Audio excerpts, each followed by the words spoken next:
tabara bawe nyagasani, osekuru nyagasani, tabara bose nyagasani, osekuru nyagasani, ibuka bose nyagasani. Ekundorere wa mubyeyi we, ekundorere twarashobewe, ekundorere wa mubyeyi we, ekundorere twarashavuye, ekundorere, nekundorere, nekundorere, nekundorere. Mesdames et messieurs, bonjour. Merci d'être avec nous dans les studios de la Voix des Grands Lacs. Nous avons aujourd'hui le plaisir de recevoir sur notre plateau Mademoiselle Karine Kanimba, fille de Paul Rusesabagina, défenseur des droits humains et opposant politique notoire au régime dictatorial de Paul Kagame. Aujourd'hui âgé de 66 ans, Paul Rusesabagina était directeur de l'un des plus grands hôtels de Kigali pendant le génocide de 1994. Il est surtout connu pour avoir utilisé son hôtel pour sauver des milliers de Tutsis. Cette histoire qui l'a rendu célèbre a inspiré le cinéma hollywoodien à travers le film Hôtel Rwanda. En août 2020, M. Rusesabagina, naturalisé belge mais qui vivait en exil aux États-Unis, a monté dans un jet privé à Dubaï, pensant qu'il se rendait au Burundi. Au lieu de cela, il a été enlevé par un ou plusieurs agents du régime de Paul Kagame qui ont détourné son avion et l'ont fait atterrir à Kigali. Il s'agit donc d'un cas classique d'enlèvement forcé et de terrorisme international commis par les services officiels du gouvernement rwandais.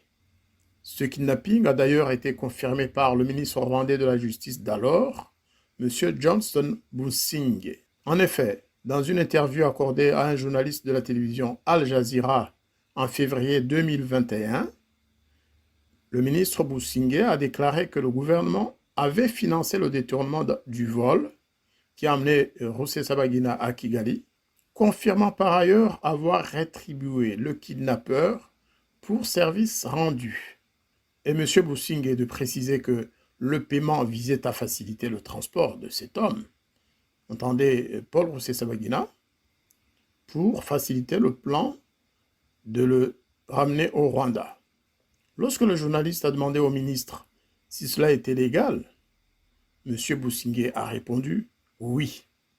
Eh bien, début septembre 2021, M. Busingye a été nommé ambassadeur du Rwanda au Royaume-Uni, quelques semaines seulement avant qu'un tribunal rwandais ne se prononce sur les charges retenues contre Paul Rusesabagina, accusé de crimes imaginaires et sans fondement. En effet, le verdict dans cette affaire est attendu lundi prochain, le 20 septembre 2021. Avec notre invitée Karine Kanimba, nous aborderons la situation carcérale du prisonnier le plus célèbre du Rwanda. Elle nous parlera du déroulement du procès qui est en cours.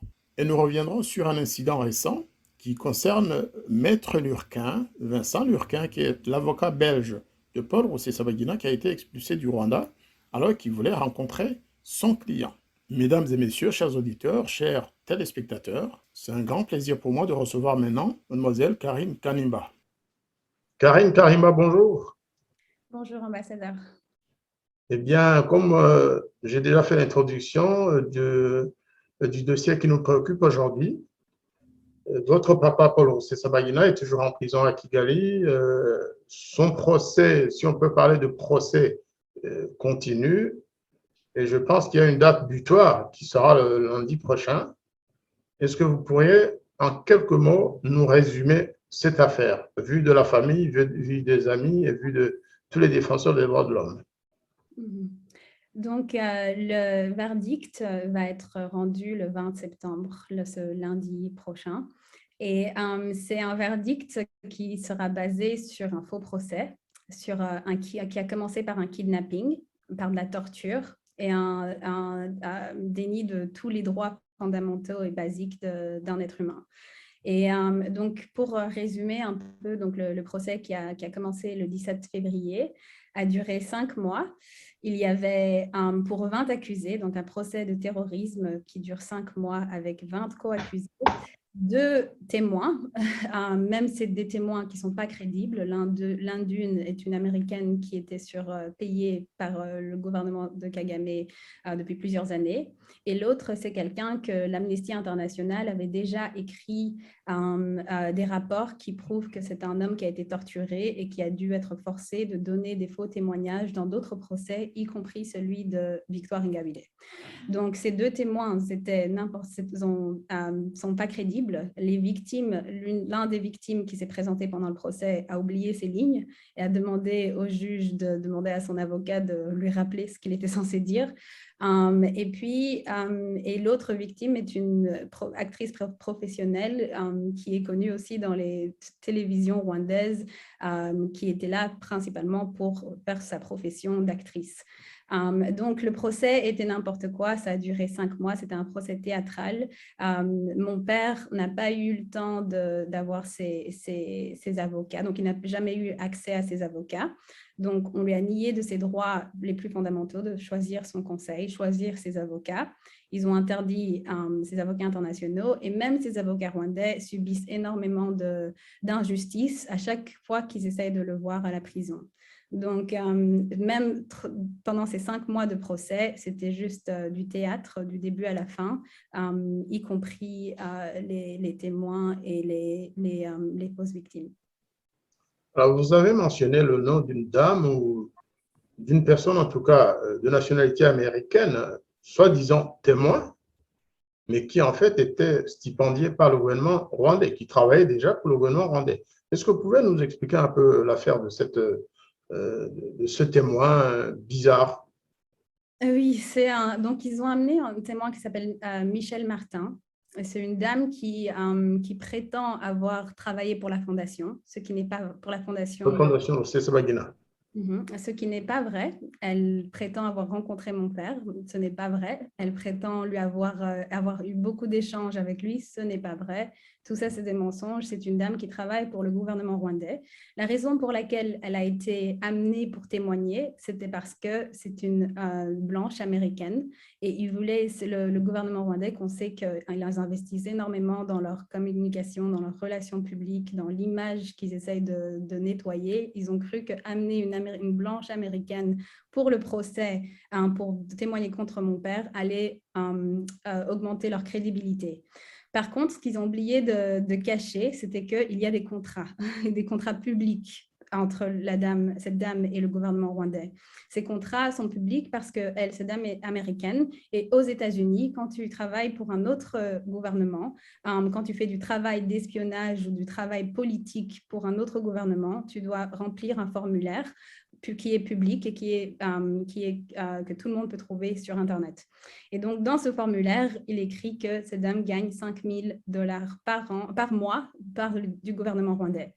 $5 000 et donc pour faire ce qu'ils veulent, y compris venir témoigner et raconter n'importe quoi, comme elle a fait dans le cas de mon père. Donc, on a pu prouver très rapidement que c'était une dame qui est qui est payée par Kagame, et du coup, il y a un conflit d'intérêts. Il y a la raison pour laquelle elle est là, c'est pour gagner de l'argent, et du coup, elle a menti ce qu'elle devait mentir. Mais dites-nous, ce n'est pas possible.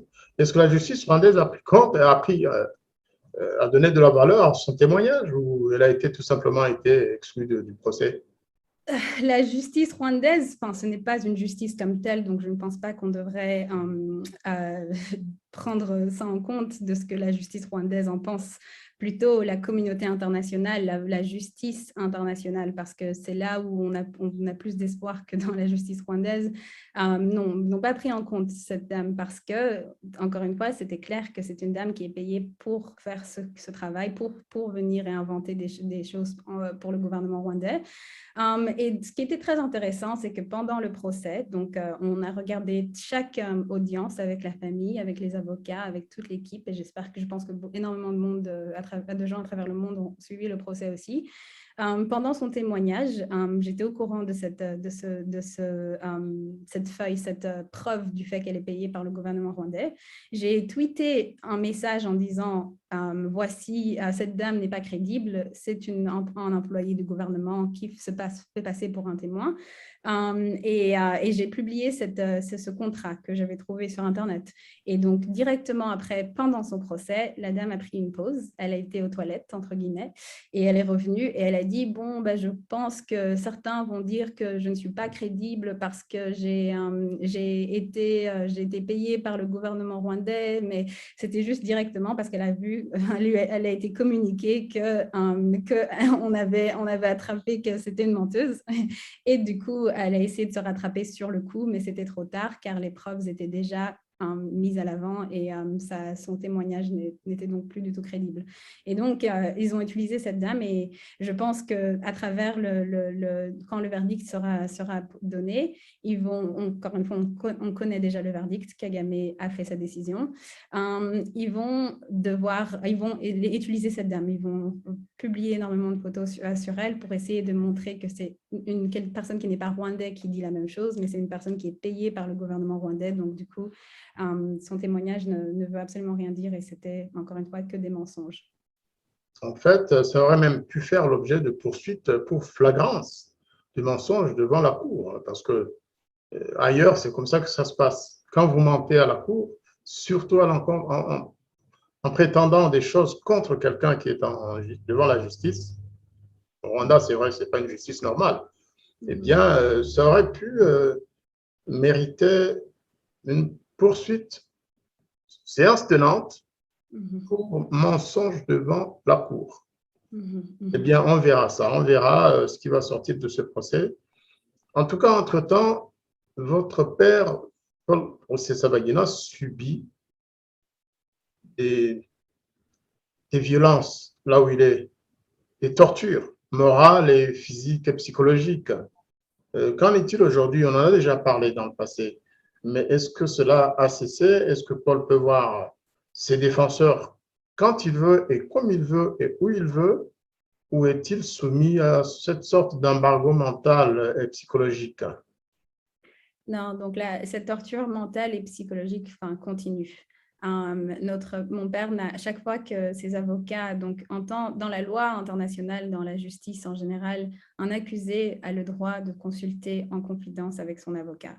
Ça, c'est une base partout au monde quand on parle de justice. C'est que tu as droit à l'avocat de ton choix et tu as le droit à consulter en confidence, en privé avec son avocat. Par contre, mon père n'a pas ces droits. Il n'a pas le droit, à chaque fois que ses avocats vont le voir à la prison, on les interdit d'amener des documents, on les interdit s'ils apportent quoi que ce soit, ça doit être lu et revu et envoyé à toutes les autorités rwandaises qui existent.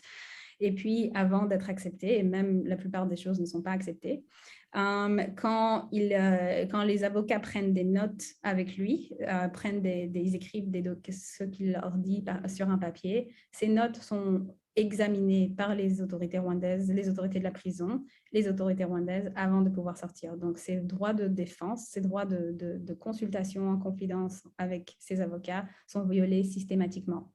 De plus, ils interdisent l'interdire d'avoir accès à des documents que ses avocats veulent lui passer et aussi une façon de l'interdire d'avoir des informations.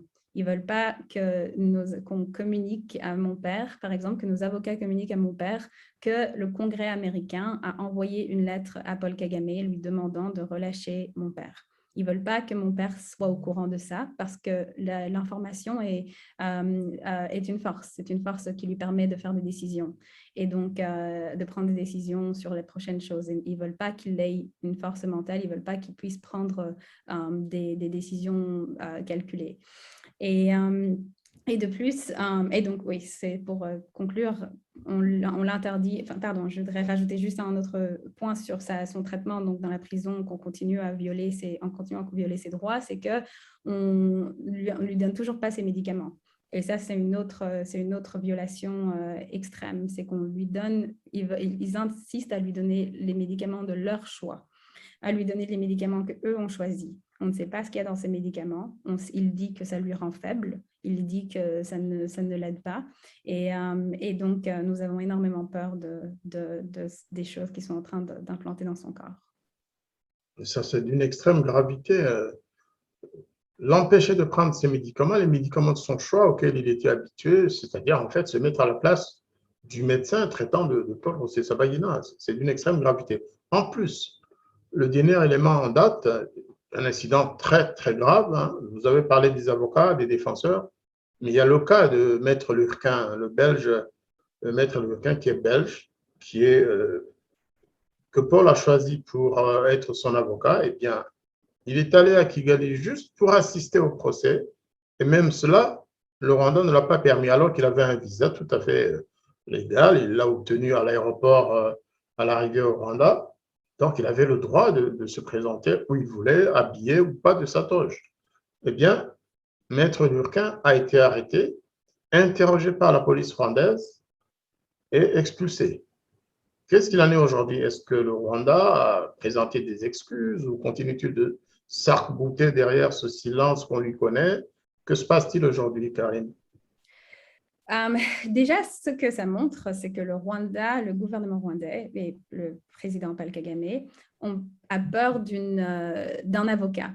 Ils ont peur de quelqu'un qui est là pour voir mon père. Ils ont peur que mon père soit représenté par les gens de son choix parce qu'ils savent que leurs charges sont complètement inventées, n'ont pas de base et que si mon père avait vraiment l'opportunité de se défendre devant une cour indépendante, ce serait déjà terminé, il serait déjà à la maison. Donc, ça montre qu'ils ont peur d'un avocat, de la chose la plus inoffensive, c'est d'être défendu, d'être représenté, et c'est ça qui les fait peur. Le maître Lurquin est parti au Rwanda parce qu'il avait demandé aux autorités rwandaises et aux autorités belges qu'il ait accès à mon père à la prison parce que c'est son avocat. Mon père a une équipe d'avocats internationale, y compris un Belge, une Suisse australienne, un Canadien, des Américains, des Rwandais, et c'est une équipe. Ils travaillent ensemble, ils travaillent pour le même but de défendre mon père.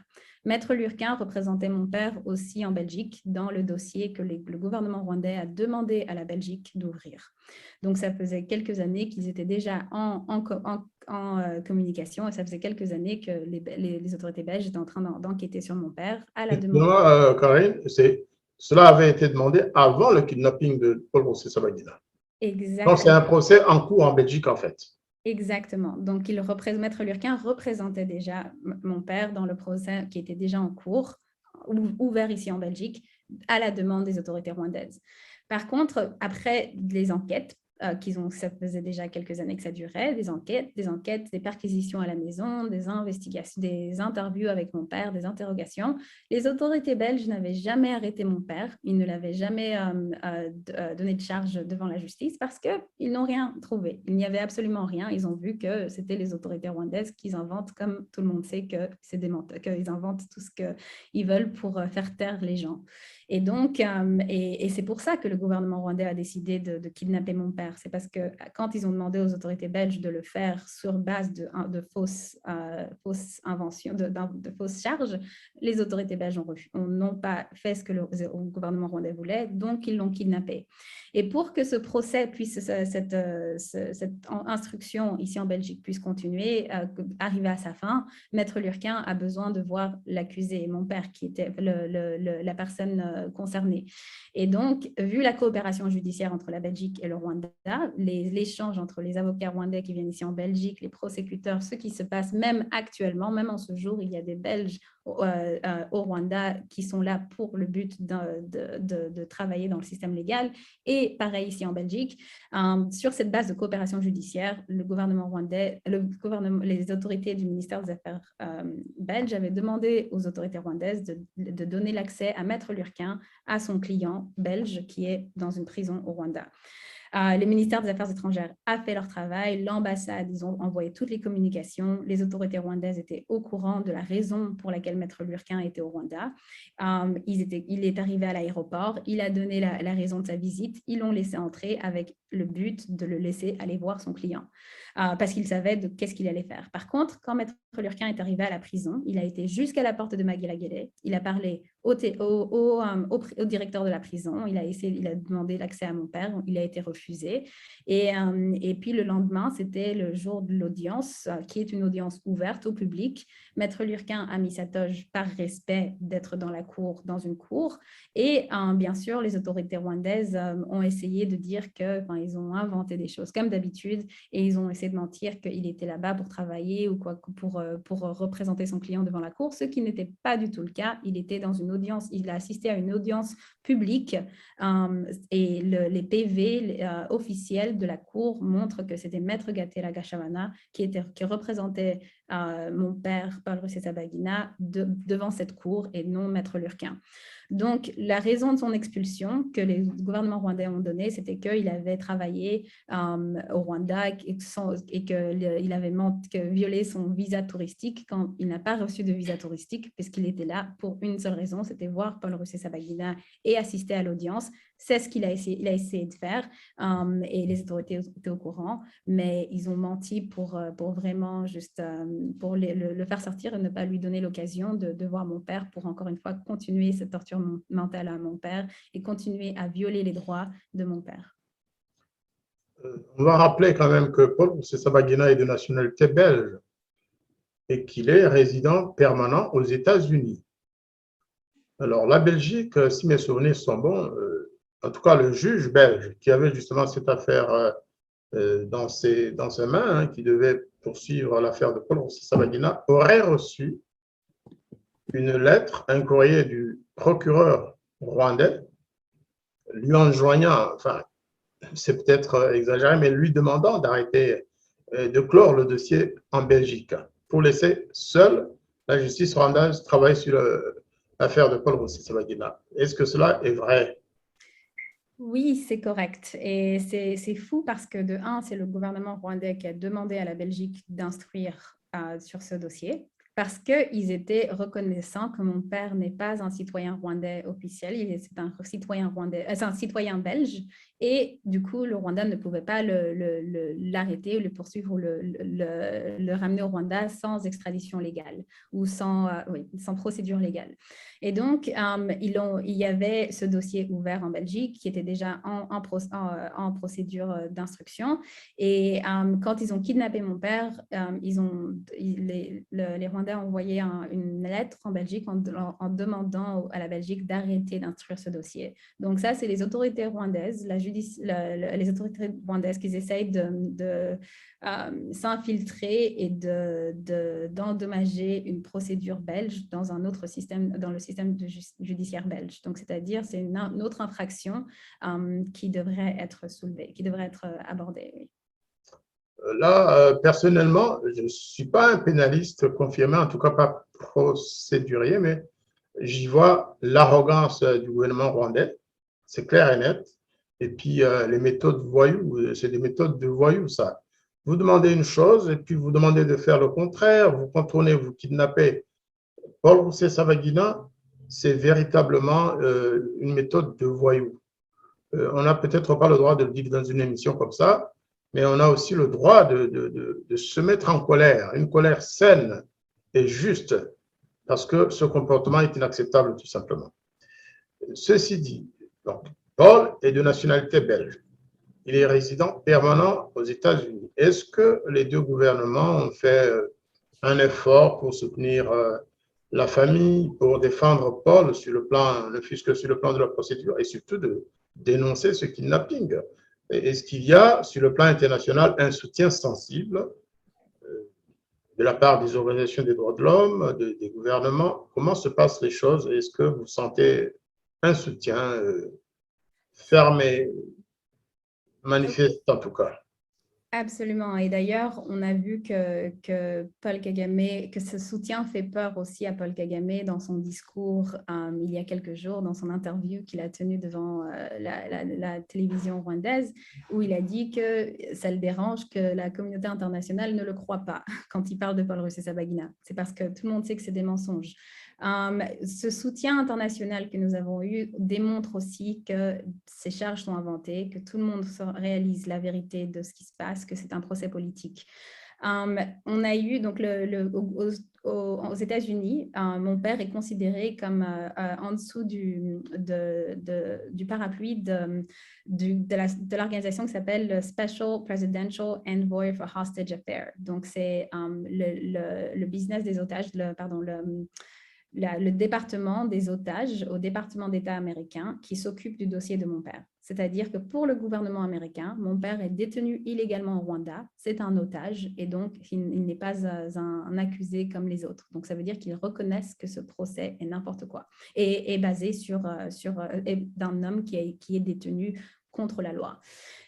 Deuxièmement, le Congrès américain a envoyé 2 lettres. La première lettre, c'était au président Kagame, en lui demandant de relâcher mon père immédiatement et en disant aussi que les relations diplomatiques entre les 2 pays étaient en danger s'il ne le relâche pas. Quelques mois plus tard, le Congrès américain a envoyé une autre lettre, cette fois-ci au secrétaire d'État Blinken, Anthony Blinken, en lui demandant d'utiliser tous les moyens diplomatiques à sa disposition pour ramener Paul Rusesabagina à la maison. Donc, on a le soutien du Congrès américain qui continue. D'ailleurs, juste hier, le sénateur Brownback a envoyé une vidéo qui soutient mon père et qui dénonce ce procès spectacle, ce procès théâtral et qui demande à ce qu'il soit relâché immédiatement, qui demande au président Biden de faire quelque chose rapidement. On a aussi eu le soutien ici en Europe. L'Union européenne, le Parlement européen a adopté une résolution en février 2021 qui condamne le Rwanda pour ses violations de droits humains, pour la façon dont mon père a été amené au Rwanda, la violation de ses droits et le fait de l'interdire ses médicaments, de l'interdire les choses les plus basiques qu'un être humain a le droit. Donc ça, c'est le Parlement européen. Le Parlement des îles Baïeras a aussi adopté une résolution en avril qui demande aussi à ce que le gouvernement rwandais relâche mon père immédiatement en soulevant encore toutes ces violations de droits humains. Le Parlement belge a demandé au gouvernement belge aussi à adopter une résolution en demandant au gouvernement belge de commencer le dialogue de repatriement de mon père ici en Belgique. Donc, pour dire, ce soutien est international. En Afrique aussi, nous avons des contacts avec beaucoup de gens en Afrique du Sud et en Afrique de l'Ouest qui nous soutiennent, qui demandent comment ils peuvent aider, qui veulent rajouter une pression additionnelle. Ça, c'est le côté politique. Du côté légal, il y a le American Bar Association, donc l'association des barreaux américains, qui a sorti un rapport en condamnant ce procès. La fondation de Clooney, donc de George Clooney et Amal Clooney, le Clooney Foundation for Justice, qui a observé le procès du début à la fin et qui a dit que c'était n'importe quoi.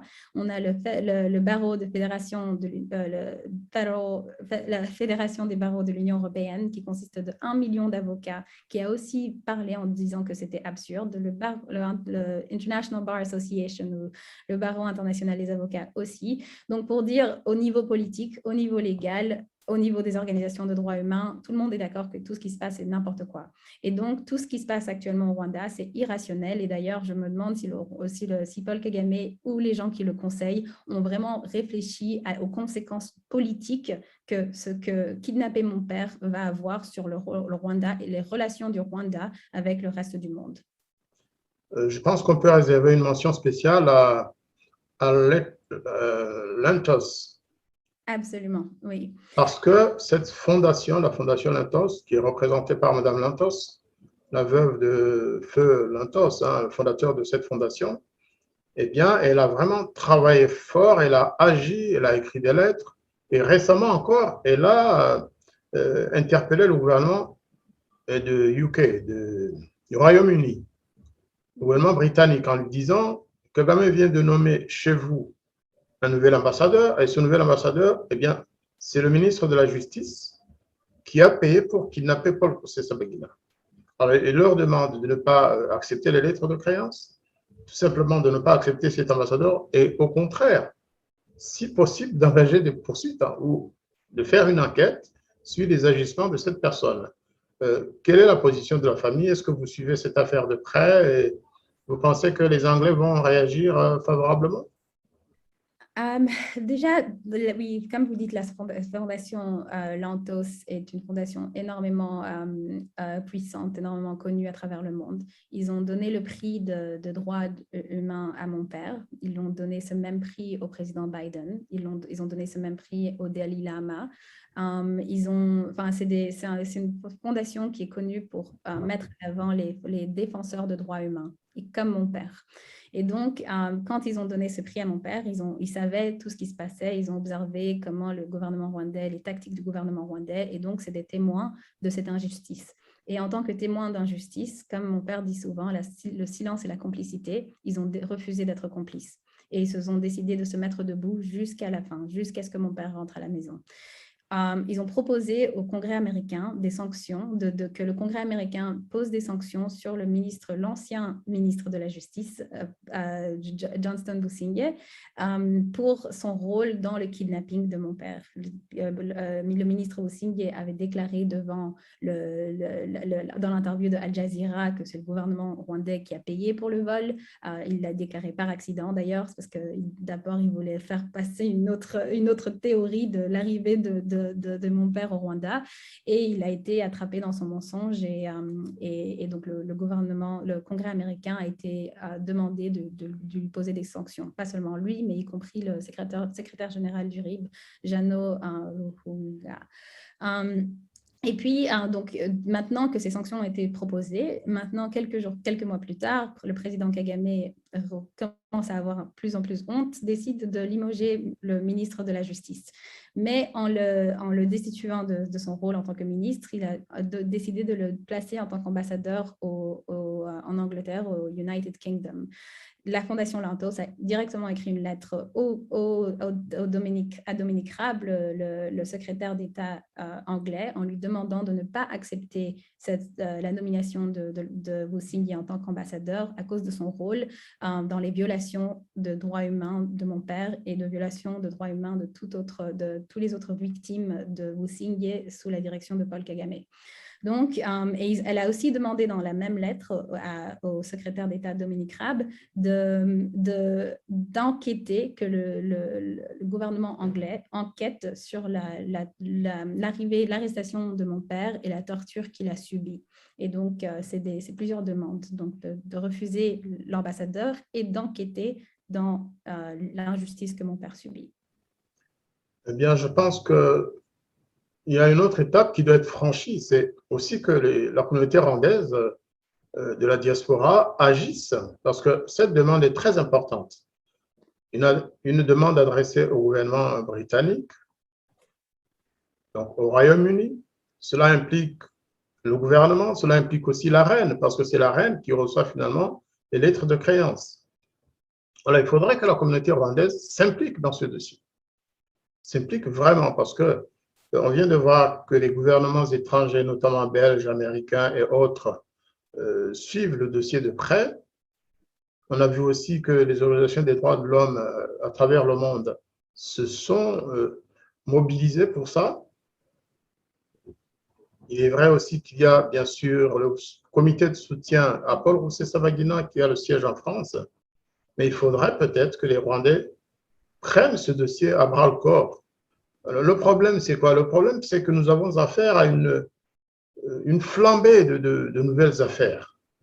J'ai l'impression même que Paul Kagame le fait pour nous distraire du principal. C'est-à-dire que chaque jour, ils arrêtent un jeune homme pour ceci ou pour cela. Ils font disparaître un activiste des droits de l'homme. Ils font disparaître un journaliste. Ils mettent en prison des personnalités connues dans le paysage politique ou civil rwandais. Et tout ça nous distrait. En fait, on ne sait plus quel dossier aborder, sur quoi on doit se concentrer. Mais je considère que le dossier de Paul Rusesabagina, c'est un dossier qui devrait être au centre de tout, parce qu'il y va de notre avenir. C'est l'avenir aussi bien des Rwandais de l'extérieur, mais aussi ceux du pays. Parce que si on peut venir arrêter, kidnapper, tuer n'importe qui à l'étranger, hier encore, on a annoncé l'assassinat d'un Rwandais vivant au Mozambique. Il y a quelques mois, c'était Cassien Hamohanga qui a été arrêté, qui a disparu, on ne sait pas où il est. Quelques temps avant, c'était en Afrique du Sud, des assassinats. Eh bien, Karine, j'aimerais que vous vous adressiez à la communauté rwandaise et aux amis de Paul Rusesabagina, aux organisations de la société civile rwandaise, que ce soit celle du pays Rwanda donc, et celle fonctionnant et ayant leurs activités à l'étranger. Qu'est-ce que vous pouvez leur demander de faire pour soutenir votre père et soutenir finalement la cause de tous les Rwandais? Merci déjà pour cette question, ambassadeur. Déjà, je voudrais remercier à tous les gens de la communauté rwandaise dans la diaspora et ceux qui sont courageux au Rwanda, qui nous soutiennent depuis le départ. On ressent le soutien, on entend ce que les gens disent et on reçoit des messages tous les jours de partout à travers le monde où vous êtes. On vous remercie du plus profond du cœur parce que ce soutien signifie beaucoup, beaucoup pour nous et on ne se sent pas seul. Je voudrais aussi encourager la communauté rwandaise à être plus bruyante, de faire plus de bruit, parce qu'on voit que nos voix, on sait que nos voix font des différences, que chaque personne qui dit quelque chose, qui change quelque chose. Et on sait que mon père a souvent dit comme je l'ai dit tout à l'heure, que le silence et la complicité. Et le plus, si on reste silencieux, ça veut dire qu'on est d'accord avec ce qui se passe, qu'on est complice de ce qui se passe. Donc, j'encourage tout le monde à dire quelque chose, à parler à vos représentants politiques, de parler à la communauté rwandaise, d'informer la communauté rwandaise, les gens qui ne sont pas au courant de cette injustice, de leur prévenir que ces choses peuvent leur arriver aussi et d'essayer de tout faire pour que ça ne se produise plus jamais et que le président rwandais et le gouvernement rwandais réalisent que les gens ne vont plus se taire et regarder l'injustice passer. J'encourage tout le monde à rejoindre le débat, à utiliser leur force et leur énergie, leur courage de parler de cette injustice et de se mettre debout, de venir dans les manifestations avec nous. Je pense que samedi prochain, le 25 septembre, il y aura une manifestation à Bruxelles. Donc, j'encourage tout le monde, partout dans le monde d'ailleurs, donc j'encourage tout le monde à montrer leur soutien, à venir dans ces manifestations et à parler à ceux qui ne sont pas au courant. Parce que le plus on partage ces informations, le plus dur ça sera pour la dictature rwandaise de continuer à faire taire les critiques, de continuer à faire taire les gens qui tout ce qu'ils veulent, c'est réclamer leurs droits. Et donc, tout le monde a une différence et on l'a vu à travers ces organisations internationales qui disent quelque chose et que ça fait peur à Kagame. Ça lui fait donner des interviews de 2 heures sur une personne qui est emprisonnée depuis 1 an. Donc, ça veut dire que ça change quelque chose, ça fait une différence. Et du coup, si on veut que changer le débat et que les choses changent au Rwanda, il faut avoir le courage de se lever et de dire quelque chose. Vous avez pleinement raison. Je vais donner un dernier exemple pour illustrer vos propos. Il faut qu'on pense à des gens comme le jeune Chaka Gilbert, qui a commencé avec rien.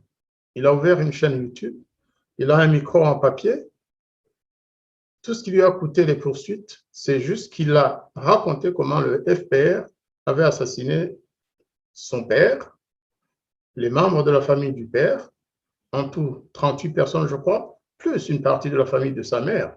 Et le tout faisant plus de 50 personnes en quelques mois dans un endroit, dans un village, où il n'y a même pas eu de génocide des Tutsis. Donc, le prétexte de la vengeance ou de tuer des Interahamwe ne vaut pas pour Gilbert. Et cela a fait que Kagame a lâché tous ses agents pour essayer d'arrêter ce jeune homme qui aujourd'hui a disparu.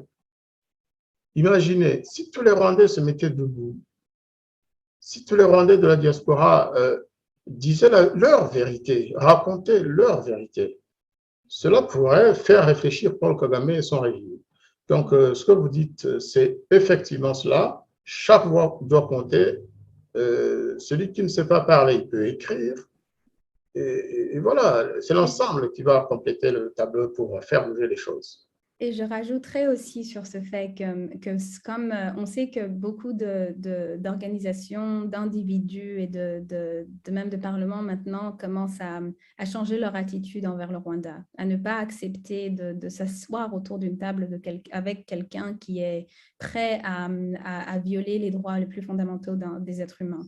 Et on voit que c'est le plus on leur raconte de ces choses, le plus ces gens vont se distancier de ce dictateur et le peuple rwandais aura finalement la liberté. Mais pour ça, il faut que tout le monde utilise leur voix. Il faut que les gens informent les autres partenaires du Rwanda. Il faut leur dire la réalité des choses parce que quand on sait qui est de l'autre côté, on ne veut plus travailler avec ces personnes. Et donc, j'encourage les gens d'informer les partenaires du gouvernement rwandais à savoir la réalité des gens avec qui ils travaillent parce que ça doit changer aussi. Écoutez, on va peut-être clore notre entretien de ce jour sur ces paroles. Mais c'est vrai qu'avant de finir, j'aimerais vous demander quand même où en est votre Pegasus. Pegasus. Bon, ce téléphone, je ne l'utilise plus. Il est rangé quelque part. Mais bon, ça, encore une fois, le fait que le gouvernement rwandais était prêt à dépenser des millions pour m'écouter, moi, une jeune femme de 28 ans, c'est que si je les fais peur à ce point, ils veulent investir de l'argent comme ça, c'est qu'il y a un problème. Il y a un grand, grand problème. Mais c'est une autre violation de mes droits privés, de mes droits de la famille, des droits de défense de mon père en interceptant ces communications, mais aussi une violation des droits du gouvernement belge, parce qu'ils ont, et du gouvernement du Congrès américain, parce qu'ils ont espionné tous mes échanges avec ces individus. Mais Pegasus, j'espère qu'ils regrettent. Je crois aussi. Ils sont allés trop loin. Et je profite d'ailleurs de cet instant pour vraiment vous féliciter en disant, vous, c'est toute la famille, maman, tes soeurs, frères et autres, pour le courage que vous avez manifesté à l'égard de votre papa et la solidarité. Ce n'est pas toujours le cas. Vous savez, il y a des enfants qui disent, oh, moi, je ne suis pas en politique, moi, je ne vais pas soutenir papa. Non, nous devons tous nous mobiliser et vraiment, bravo pour tout ce que vous avez fait. Bravo pour votre engagement dans le dossier de votre père. Et nous restons avec vous. En tout cas, les portes de la Voix des Grands Lacs vous sont ouvertes à tout moment. Quand vous voulez, vous venez vous exprimer et nous serons avec vous. Merci, Karine.